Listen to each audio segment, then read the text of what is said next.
All right.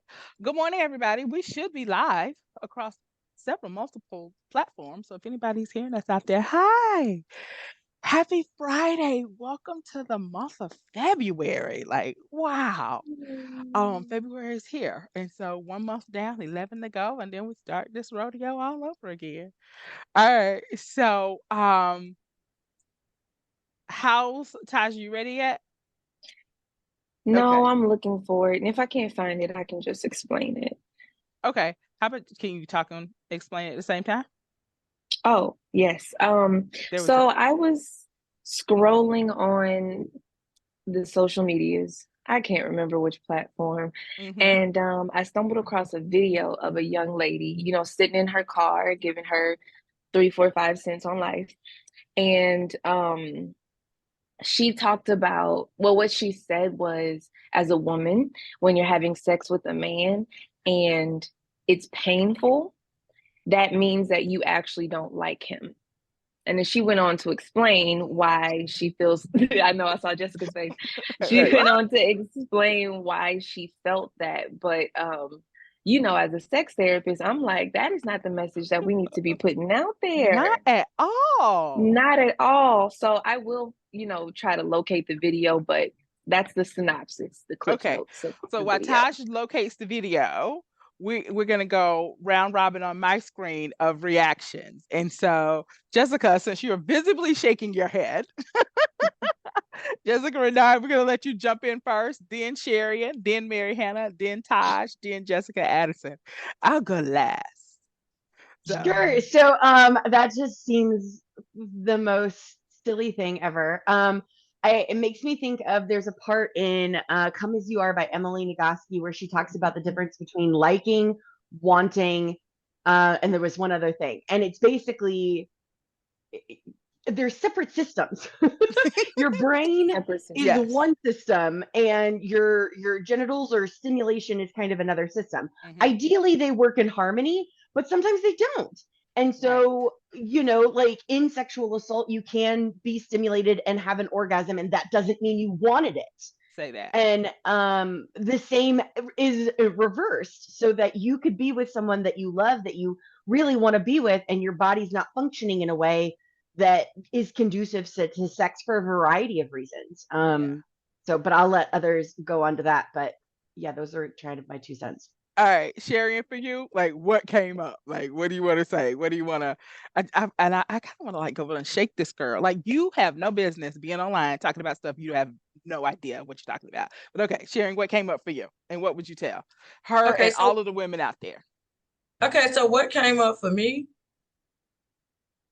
is why does she think that? Okay. What has her experience been? So for me, I'm more like, okay, why does she think that? What is she comparing it to? And why does she want to make a public announcement about it? And if that's true for her, is that her unique experience? And just Mhm. kind of how she came to that conclusion. That's how I'm thinking about it. Like, what made her come to that conclusion? You're That's such a good true. therapist. And then what's making her come to that conclusion Yeah. where she thinks it's true for all people. So Yeah. that's kind of like Mm. what came up for me Wow. is it's true in your life, but it might not be true for all people. And then why do you think that's true? Can we say that? Yeah. Oh my gosh. Could you have put a disclaimer on there? All right, Tash, have you found the clip yet by chance? No? Okay, you mute. It's just gone. Okay. All right. If Mm. you would keep looking for it until I get back around to you, that'd be great. So if we can find it, people can know what we're talking about. All right, Mary Hannah, what came up for you? Yes.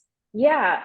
So the first thing that came up for me is like, okay, the sentiment, there's a certain sentiment there that it's like this idea that women don't realize, like, kind of like going on what even Jessica was saying is like a lot of women don't realize when they are not in sync with their bodies. And it's maybe going into this idea that like women are not allowed to prioritize their sexuality, or maybe you're not in tuned enough to understand when like something is off, and it's like there are these ideas there that she's bringing up that she's not bringing it up and actually projecting it onto the right thing. But I feel like there is some sense to there that's worth exploring when it comes to women feeling like informed enough about their bodies to be able to understand what's going on, right? But in this case, it's not the end all be all on your body operating in sync with how you're feeling. And it is just really dangerous when you equate bodily function to kind of feelings and facts, right? This idea of making people question themselves on something that they may have felt really sure about before. And it's kind of, it's kind of in a way desyncing maybe like women's perception of like how much can they trust themselves and what's going on. And it, to me, it sounds like it's making it more ambiguous and more guesswork than actually understanding how the body works. Excellent. Oh, all right, Jessica Addison.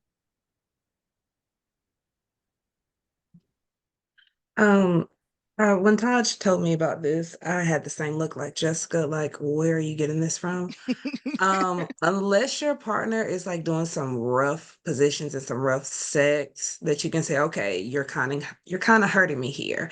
There's a lack of accountability, and I think everybody has touched on that of let me do some work within myself. Let me talk to my OBGYN, let me talk to my physician to see, is there something going on within my body that is new to me and it was only brought to my attention with having sex with my partner or someone I have sex regularly. So let's kind of look and see here what's going on. And if you want to be on social media and make this PSA, what are you avoiding? And going to the doctor, what might they tell you about yourself that you're not ready to hear? Oh, that was so good. That was so good. Oh gosh, y'all all said so many things. So I think Mary Hannah, you said it, and y'all are such excellent therapists. And I just want to fuss. Like, all right, feelings aren't facts. First of all, can we say that? Feelings aren't facts. Feelings aren't facts. Second of all, I want you to know whether you like somebody or not. Not, oh, my body didn't do right. I not like this person. That's like saying, oh, it rained today. We shouldn't get married. Like, what? What are we doing here? I had somebody in a story somewhere, and I can't remember where from, said that they were like, oh, their partner lost the engagement ring and was just like, well, if they lose the engagement ring, they'll lose our child. What? Like, these just generalizations, and backed off and did not want to kind of pursue marriage with this person. It's just like, this doesn't automatically mean that. And so, like in school, I think all of you guys had part of our research program was talking about crime rate goes up when ice cream sales go up. Yeah, they might both be happening at the same time. Doesn't mean there's a correlation. Causation is not correlation. There we go. Causation is not correlation. And so correlation is not causation. There we go. Right. So anybody out there, if you're a female, like, I want you checking in with yourself, your spirit, your mind, emotions. Do I like this person? Do I not like this person? And then know, like Jessica had said, that and how you respond sexually could be completely different. And that might be for something that has nothing to do with your current partner. It could be something medical, like Jessica Addison was saying. Like, it could be all of these other things and figuring it out. Please stop taking your advice from just random people on the internet. Like, please stop. And so I want women in general, because we still like being in practice has changed it. Because I want to say, after like 15 years being in practice, we still have women calling us saying, hey, I'm not having an orgasm during sex, or hey, I'm not desiring sex, I'm broken. I'm broken. My husband wants to have sex all the time, I never want to have sex, I must be broken. Or you could be a female, like or like all these other things could be going on. And so Jessica, go. Yes, that's how you raise your hand. I just rewatched Sex Education, which I highly recommend if anybody is interested in it. Gillian Anderson as a sex therapist is phenomenal. But she was talking to somebody who had asexuality who felt broken. And she's like, sex doesn't make you whole. So how could you ever be broken? Yeah. Oh, that's so good. That's so good.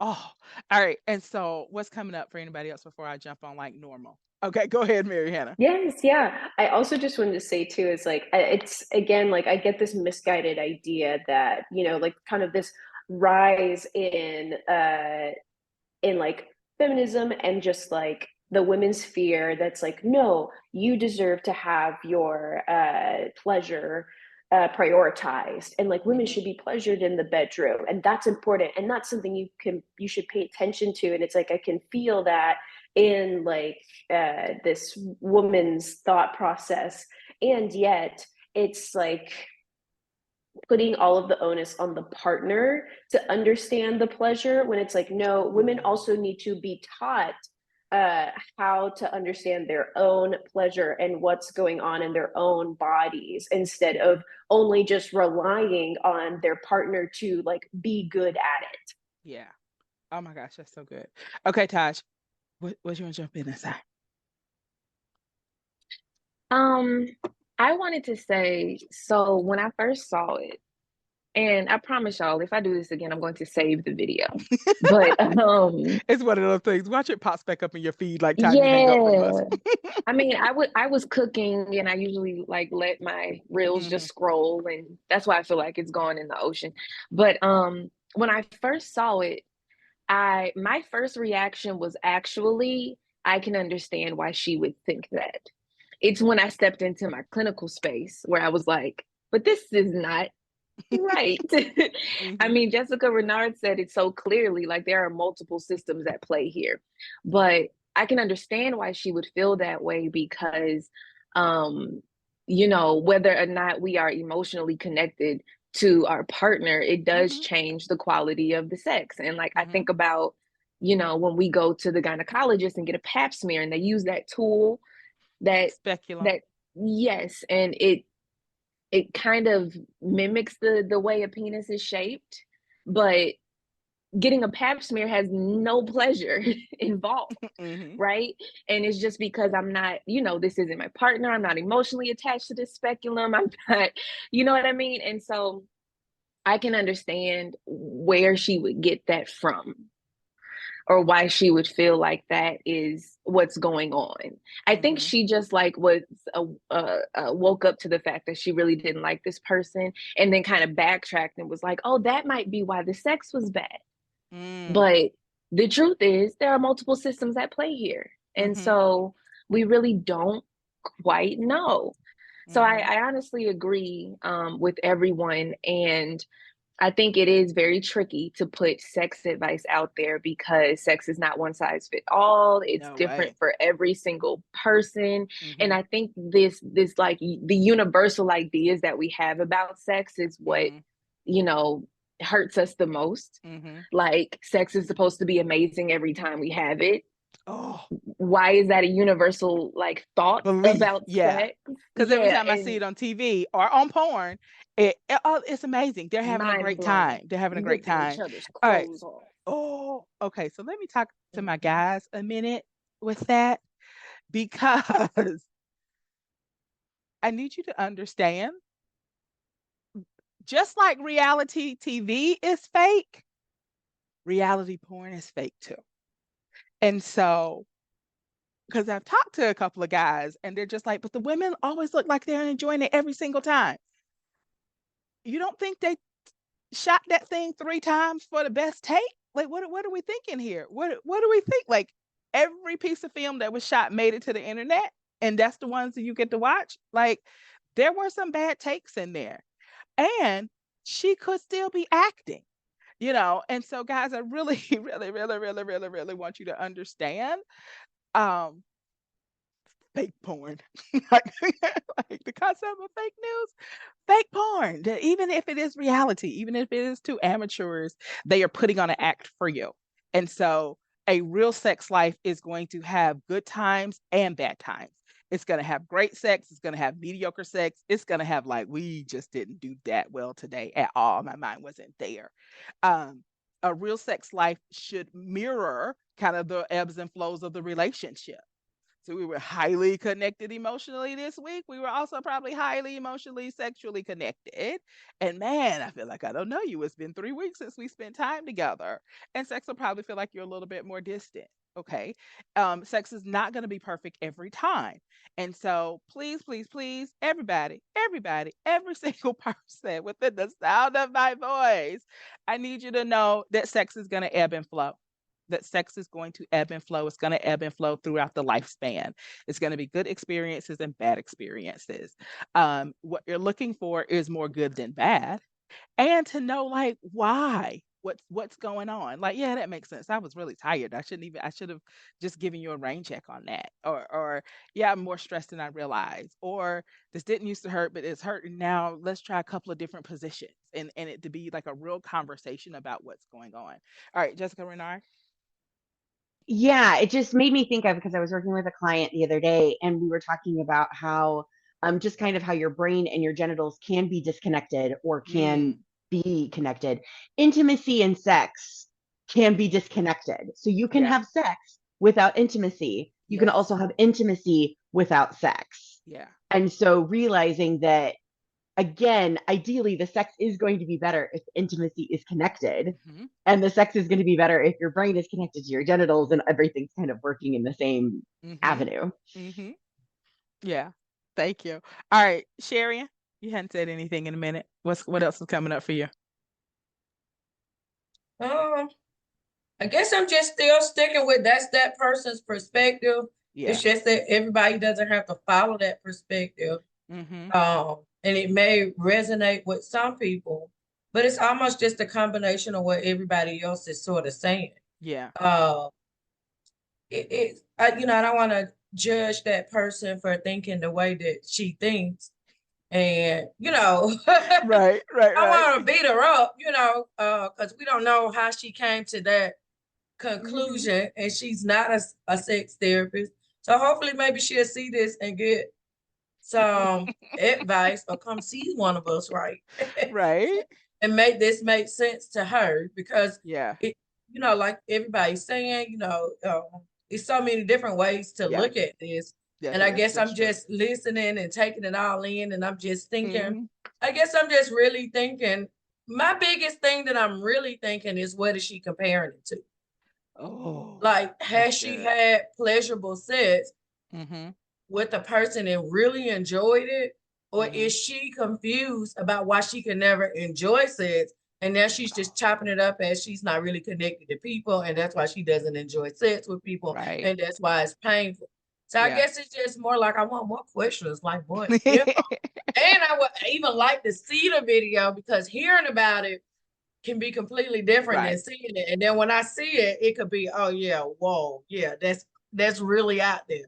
But now I'm just kind of like, I want to see the video. I think that's what I'm Okay. thinking. All right. Well, I will go look for the video myself. And next time I spring a video on y'all, I'll make sure that we have it so everybody can see it. That'll be nice. Okay, closing this out. I love how like caring therapists y'all are, because I'm like da da da da da da da. That.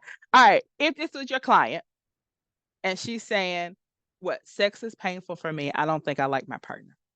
That's a presenting problem. All right, Jessica Addison, what's the first thing you want to do with her in therapy? I would want to develop some self exploration skills, because I tell all my clients that you don't put your arousal in your partner's hands. You have to kind of do your research about yourself. I always tell them you can't be the coach and get mad at your quarterback if they didn't do the right play if you didn't tell them what the play was. So you have to let them know what's going on. And the first step of doing that, of knowing what's going on with yourself. Mhm. All right, thank you. All right, Taj, this is your client. She's in your office. What do you say? Well, I would, because I like to go from a narrative therapy perspective. I would try to figure out what stories she done told herself that have made this correlation, right? So I would just really try to separate that first. Like, this doesn't exactly mean that. So tell me, you know, who have you talked to about this? Like, and what have they told you? And kind of close to what Sharon was talking about, I really want to find out like how she connected those dots in her head, And then once I understand that, then I would start introducing new narratives, which is, there are different systems at play. And so let's talk about, all the different things that could affect the your pleasure, your arousal, your satisfaction with your sex, because it may not be, just because you don't like him. So let's do some self-exploration first, like Jessica said, and then we can go back. So that's what I would do. All right. Mary Hannah, what would you say to her? She's in your office. She's confused. What do you say? Yeah, I definitely mirroring some of these approaches. I want to put the power and the control back in her hands. I want to help her learn to trust herself, be connected more to who she is, grounded in who she is. Um, Also help her dispel some of these myths and talk about, like, well, how does it change your perspective when we talk about A, B, and C, and how actually these are systems that are disconnected, and what does that look like? And I think also I would want to look for exceptions for, like, when has this idea proven to not be true for you, and why, and what were the factors. um but yeah, I just want her to feel more in control and understanding of her own body and her own sense of arousal. Yeah. All right. Sherry, you're on mute. Sorry. I guess it'd just be a few things. Just tell me about a time you had pleasurable sex. What was that like for you, and who was it with? And just ask, like, I'm kind of like real. I'll just probably be like, hey, do you always have sex with people you don't like? So what's determining this for you? Like, do you like a person until you have sex with them, and then the sex determines, puts them in a yes or no box? Like, so it would be more like, how did you get to this? How did you come to this conclusion that I don't like? So which one influences what? So either you have sex with people you don't like, or you have sex with people, and then when it's not pleasurable, then you say, I don't like it. So it would be sort of trying to prioritize which one comes first. Yeah. Like, what's the measurement really? Kind of just to help them sort it out. Yeah. All right, Jessica Renard. Thank you. Sure. I think it's also kind of like what Mary Hannah was talking about, control. If you decide that you don't like someone, you don't like the fact that you decided it, the fact that you're thinking about not liking them results in you not liking them. And I see that in a lot of my matchmaking clients of immediately dismissing someone because of a feature or because they present in a particular way and not thinking about how they make you feel. How, like, do you feel safe with them? Do you feel comfortable talking with them? Those are huge pieces. And if we decide, to a certain extent, if we decide I'm going to have good sex, the likelihood that you have good sex is higher just because you're in the mindset of I'm going to be having good sex. I'm going to be having enjoyable sex and pleasurable sex. And so being aware, if you're expecting bad sex, you may be fulfilling that just because you're planning on having bad sex. Don't plan on have bad sex. Just don't make a plan for that. Okay. All right. Let's see, if this client was sitting in front of me, I think I would be like, okay, the math ain't mathing on that. I wouldn't say that in therapy. I would say, let's see, what would I say? Tell me more. Okay, tell me more. Let me kind of figure out what's missing here. Also, what we haven't talked on today, because it was kind of like a, jumping on her. But there are some women who are out there who they love their partner, but maybe they aren't feeling safe with their partner anymore. Or there's a lot of distrust in the relationship. And so they're not trusting their love is there, even liking them there, that there's distrust. And so sometimes our body will keep the score and will tell us something before we've come to the conclusion on that ourselves. And so I do want to make room for that. But you got to figure it out. Don't do these alls or absolutes, and this absolutely means this. Like, feelings aren't facts, and we have to get in there and figure it out, you know? And what I love about all of you guys and about sex therapy in general is that's what we do. We figure it out.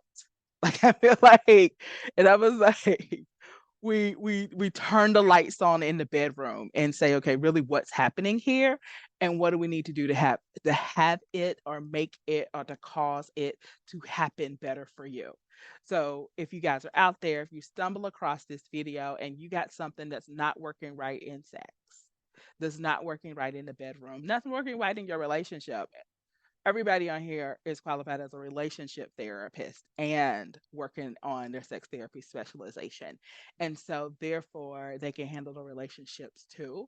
And so, you don't have to go through this alone or you and your 1,000 followers. Like, you can really come in and we can give you specialized attention to figure out how to get you into a relationship where your body's responding well, you're responding well, you like your partner, and it's working.